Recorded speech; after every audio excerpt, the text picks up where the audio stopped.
Welcome to YOUCANIC. Today we have a 2018 Mercedes GLC 300, and I'm going to show you how to be able to set your time in case you want a specific time or you just want to have an automatic set time, and how we do that. So we have our information screen here. This is not a touch screen, so you can't touch it and do anything like that.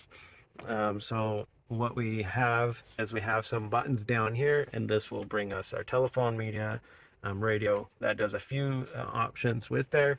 But the main things that we have that control that screen is we have the spin dial, which moves the cursor.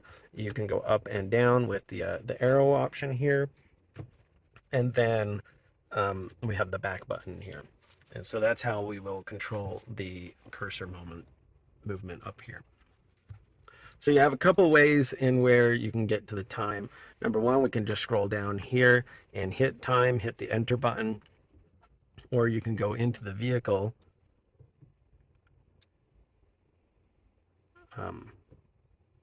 vehicle settings, hit enter, and then hit time, and that brings us to the screen here. You can do automatic time settings or set your time manually. So then we set our time manually, scrolling over, and you've got AM or PM depending on what time it is. The date is automatically set. We don't get the option to change the date.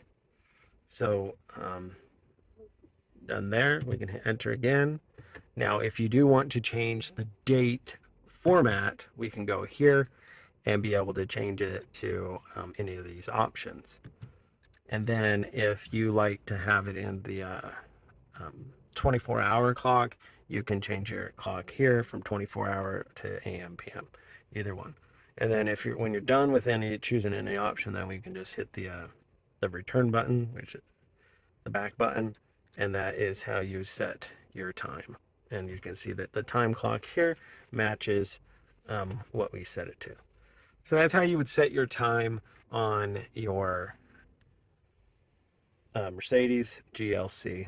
Thanks for watching YOUCANIC, where you can